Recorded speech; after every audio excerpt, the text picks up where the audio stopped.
तो दोस्तों एक बार फिर स्वागत है आपका हमारे चैनल पर। मेरा नाम है वरुण और हम बात कर रहे हैं इंजीनियरिंग की। और आज का जो वीडियो है ये हम दो कोर ब्रांचेस को ऐसे यहाँ पे डिफरेंशिएट करने वाले हैं, यानी कंपेयर करने वाले हैं जो बच्चे आजकल कम चुनते हैं, ऐसा मुझे लगता है और आप सभी को लगता है, क्योंकि आजकल सब भागते हैं पीछे किसके, CSIT के। लेकिन ये कोर ब्रांचेस हैं जो जीवन से चली आ रही हैं और जीवन पर्यंत चलती ही रहेंगी। क्यों रहेंगी? क्योंकि यार इनके बिना मुझे नहीं लगता कि बाकी की चीजों का भी कोई फायदा हो सकता है। अभी हम आगे डिस्कस करेंगे इन दोनों ब्रांचेस के बारे में डिटेल में। तो अगर आप भी इंजीनियरिंग करना चाह रहे हैं या करियर बनाना चाह रहे हैं तो सबसे पहले तो चैनल सब्सक्राइब करना है और दोस्तों में शेयर जरूर कर दीजिएगा ताकि उनका भी भला हो जाए। तो क्या है आज का डिफरेंस या टॉपिक क्या है? दो ऐसी ब्रांचेस जो बहुत पुरानी ब्रांचेस हैं और सच्चाई भी है, कोर ब्रांचेस का नाम है, इनको दर्जा प्राप्त है सिविल इंजीनियरिंग और मैकेनिकल इंजीनियरिंग। अच्छा, दोनों की दोनों क्या करती हैं? कुछ तो बनाती हैं, बेवकूफ़ी छोड़ के ये काम जरूर कराती है बिल्कुल, जिसमें एक मशीन बनाती है, दूसरी क्या कराती है? घर बार या इंफ्रास्ट्रक्चर बनाती है। और ये इनके बिना मुझे नहीं लगता है कि आपकी CSIT का कोई वजूद हो सकता है। क्यों? क्योंकि किसी भी CSIT के लिए चाहिए तो ये इंफ्रास्ट्रक्चर है ही, और ये इंफ्रास्ट्रक्चर बनाता कौन है? ये दो कोर ब्रांचेस। तो चलिए देख लेते हैं क्या कैसा बेस्ट हो सकता है इनके लिए। सबसे पहले तो इनके ओवरव्यू की बात करें, मैंने बता ही दिया है सिविल इंजीनियरिंग क्या करती है। ये कोर ब्रांच कहलाती है सबसे पहली चीज। और दूसरी चीज ये क्या करती है? कंस्ट्रक्शन का काम करती है। कंस्ट्रक्शन में पूरा का पूरा इंफ्रास्ट्रक्चर बनाने का काम किसका है? सिविल इंजीनियरिंग का है। और इसमें अब आजकल जाके अलग अलग आर्किटेक्चर और फलाना डिबाका, प्लानिंग इंजीनियरिंग वगैरह वगैरह, ये ब्रांचेस स्पेशलाइजेशन यहाँ हो गए, लेकिन ये शुरुआती तौर पर केवल सिविल इंजीनियर के अंतर्गत आते थे। दूसरी ओर है क्या हमारा मैकेनिकल इंजीनियरिंग। और ये मैकेनिकल मैकेनिक्स से बना है, मैकेनिक्स मशीन से बना है। और मशीन बनाने का काम क्या है? हाँ, मैकेनिकल इंजीनियरिंग में होता है। मशीन्स छोटी बड़ी हर लेवल की मशीन्स बन सकती हैं। और बेसिक काम इन मशीन को बनाने का क्या था कि लोगों की जो काम करने की चीज़ें हैं, मतलब बोल सकते हैं कि उनकी शक्ति को, पावर को, या फिर उनके एफर्ट्स को कम करने का काम कौन करेगा? ये मशीन कर लेंगे। और इसीलिए ये स्पेशलाइजेशन जनरेट हुई और आज इसके आगे ऑटोमोबाइल्स और फलाने अलग अलग बहुत सारी स्पेशलाइजेशन इससे निकल के आगे बढ़ गई। ठीक है, लेकिन ये दोनों अभी भी कोर ब्रांचेस हैं। और इन दोनों को क्या है, क्या लगता है, क्या ये कभी खत्म होगी? मुझे नहीं लगता यार। एक घर बनाओगे, घर में फिर वो मशीन्स की जरूरत होगी, उसके बाद आर्टिफिशियल इंटेलिजेंस और वगैरह वगैरह वर्क करोगे।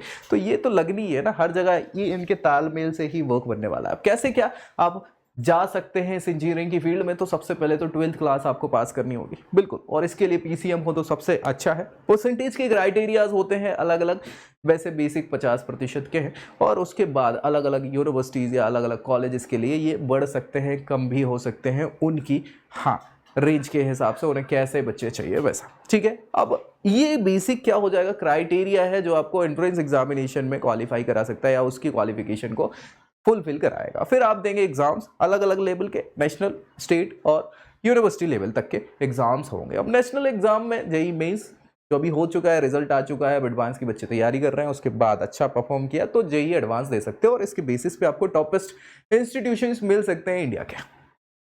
फिर आते हैं भैया स्टेट लेवल के एग्जाम, जैसे महाराष्ट्र से बिलोंग करेंगे तो महाराष्ट्र CET, उत्तर प्रदेश के लिए UPSEE, वेस्ट बंगाल के लिए WebG कहलाता है, कर्नाटका के लिए कॉमेट के, या हाँ आप चाहेंगे केरला के लिए कीम हो जाएगा, और अलग अलग तमिलनाडु TNEA वगैरह, ये सारे एग्जाम्स होते हैं। और इसके बेसिस पे भी आपको वहाँ के टॉपेस्ट इंस्टीट्यूशन, गवर्नमेंट, प्राइवेट वगैरह मिल सकते हैं। और फाइनली कुछ प्राइवेट यूनिवर्सिटीज़ हैं जो जानी मानी हैं, अब धीरे धीरे अपना नाम बढ़ाते चली जा रही है, तो उनके लिए एंट्रेंस एग्जामिनेशन होते हैं। उसके बेसिस पे वो आपको उन इंस्टीट्यूट्स में एडमिशन मिल जाता है, जैसे VIT, EEE, विट्स मतलब वेल्लोर इंस्टीट्यूट को बोलते हैं, SRM, JEE उसका JEEE ही होता है, SRM यूनिवर्सिटी का।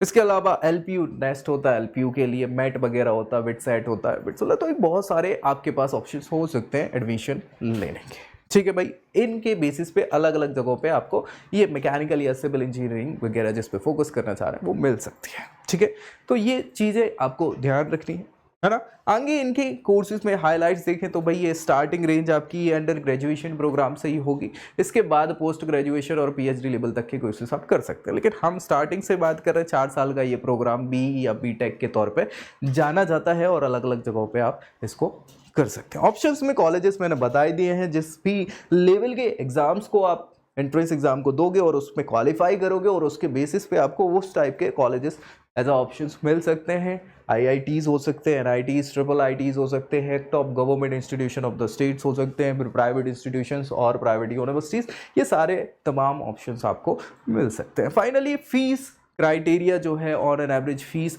डिपेंड करेगी अलग अलग इंस्टीट्यूशंस पे, जो कि हो सकती है 1 लाख से 10-12 लाख तक की भी। हाँ, डिपेंड करता है कहाँ आप कैसे जा रहे हैं, और उसके बाद 4 साल इन्वेस्ट करने के बाद टाइम और पैसा, फाइनली आप प्लेसमेंट के दौर पे पहुंचेंगे और वहाँ पे आप फिर इतने लायक होंगे कि आप जॉब कर पाएँ और आपकी सैलरी आप डिसाइड कर पाए। तो सैलरी के लिए इनिशियली प्लेसमेंट होगा, रिक्रूटर आएगा और आपकी जो जैसे पैकेजेस हैं वो मिल सकते हैं। अब कैसे मिलेंगे? सिविल और मैकेनिकल इंजीनियरिंग चूंकि हुआ करती थी अच्छी ब्रांच, हुआ करती थी या हुआ करती है भी बोल सकते हैं हम, लेकिन बच्चे आजकल प्रेफर CSIT को कर रहे हैं। सो इस कारण से क्या है कि इनके खुद की ही जो कंपनीज हैं, मतलब इस फील्ड की जो कंपनीज हैं, वही आके आपको रिक्रूट करेंगी। और कई बार अच्छे भी इंस्टीट्यूशंस में अच्छी कंपनीज आती हैं जो 30-40 लाख के पैकेजेस दे सकती हैं, IITs, लेकिन बहुत कम है ऐसी। लेकिन ऑन एन एवरेज हम 5-7-10 लाख तक जा सकते हैं। तो ये डिपेंड करेगा आप किस इंस्टीट्यूशन में हैं, वहाँ के पैकेजेस कैसे हैं, उसके बेसिस पे आपको आपके पैकेजेस भी मिल सकते हैं सालाना सैलरी के तौर पे। इनकी मीनिंग पे हमने डिस्कस पहले ही कर लिया। मैकेनिकल में क्या करेंगे आप? मैकेनिकल इंजीनियरिंग मशीन्स पे वर्क करती है, उनके डिज़ाइन, उसके कंस्ट्रक्शन या फिर उनको कैसे क्या यूज़ करना है, उससे रिलेटेड आपको पढ़ाई यहाँ कराई जाएगी, इंजीनियरिंग की स्किल डेवलप कराई जाएगी। सिविल इंजीनियरिंग में भी वही कंस्ट्रक्शन से रिलेटेड इंफ्रास्ट्रक्चर को कैसे क्या बनाना है, किस टाइप का कंस्ट्रक्शन होना चाहिए, पूरा इंफ्रास्ट्रक्चर कैसा रहे, उसमें कैसी व्यवस्थाएँ पानी की होंगी, कैसी हवा की होंगी, हर प्रकार की चीज़ों को ध्यान में रखते हुए ये स्किल सेट आपको डेवलप यहाँ भी सिविल इंजीनियरिंग में कराया जाता है। बेसिकली कंस्ट्रक्शन से रिलेटेड इंफ्रास्ट्रक्चर को बनाना है। फिर आगे बात करें इनके स्पेशलाइजेशंस की, तो क्या क्या स्पेशलाइजेशंस है मैकेनिकल इंजीनियरिंग में? आप देखें फ्लूइड मैकेनिक्स, हाइड्रोलिक्स, हाँ ये दूसरा पानी पे कैसे क्या वर्क करती है, बहुत सारी चीज़ें होती हैं इसमें।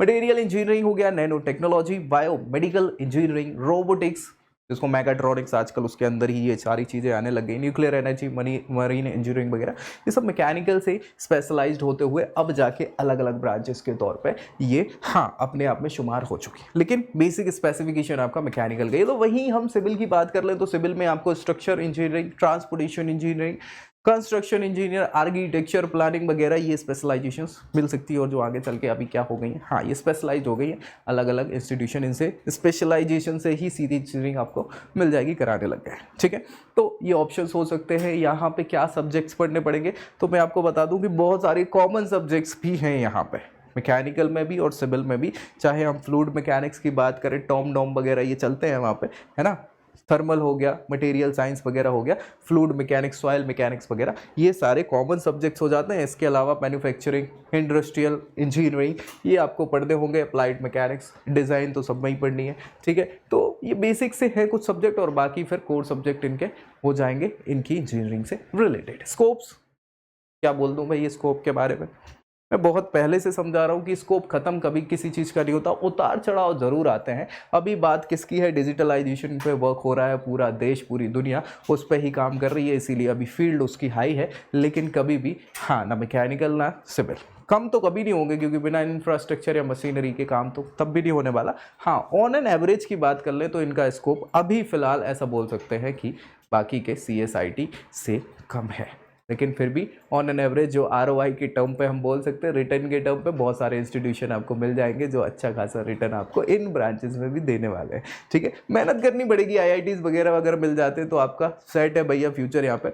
चलिए जॉब प्रोस्पेक्ट्स में बात करें क्या क्या मिलेंगी, तो ये प्रोफाइल्स हैं जो आपको 4 साल बाद इन प्रोफाइल्स पे वर्क कर सकते हैं। Design engineer, purchase in quality control executive पे बन सकते हैं, असिस्टेंट मैकेनिकल इंजीनियर हो सकते हैं, मैकेनिकल इंजीनियर, ये मैकेनिकल इंजीनियरिंग की बात है। और वहीं सिविल इंजीनियरिंग में तो आप अलग अलग प्रकार के इंजीनियर बन सकते हैं। क्या वाटर ट्रीटमेंट कर रहे हैं तो वाटर रिसोर्स वाले इंजीनियर बन सकते हैं, ट्रांसपोर्टेशन, स्ट्रक्चर, एनवायरनमेंट से रिलेटेड, हाँ ये टाइप के आपके ऑप्शंस यहाँ पे जॉब प्रोफाइल के हो सकते हैं। फाइनली यहाँ पे रिस्पॉन्सिबिलिटी में करना क्या है, तो वही पर्टिकुलर जो भी रिस्पॉन्सिबिलिटी मिलेगी उसको पूरा शुरू से एंड तक आपके अंदर वो रिस्पॉन्सिबिलिटी है, उसको हाँ starting basic start to end तक पूरा काम आपको उसकी क्वालिटी को चेक करना है, उसको बार बार प्रोजेक्ट को फुलफिल करने का काम कराना है। तो ये सारी चीज़ें हैं जो आपको ध्यान रखनी है। स्किल सेट क्या चाहिए इसमें रिक्वायर्ड, तो स्किल सेट तो हमेशा से क्या होता है मैं आपको बता दूं, कुछ तो ऐसी चीज़ें हैं जो आपको कोर्स के दौरान ही जनरेट होगा स्किल सेट, कुछ होते हैं जो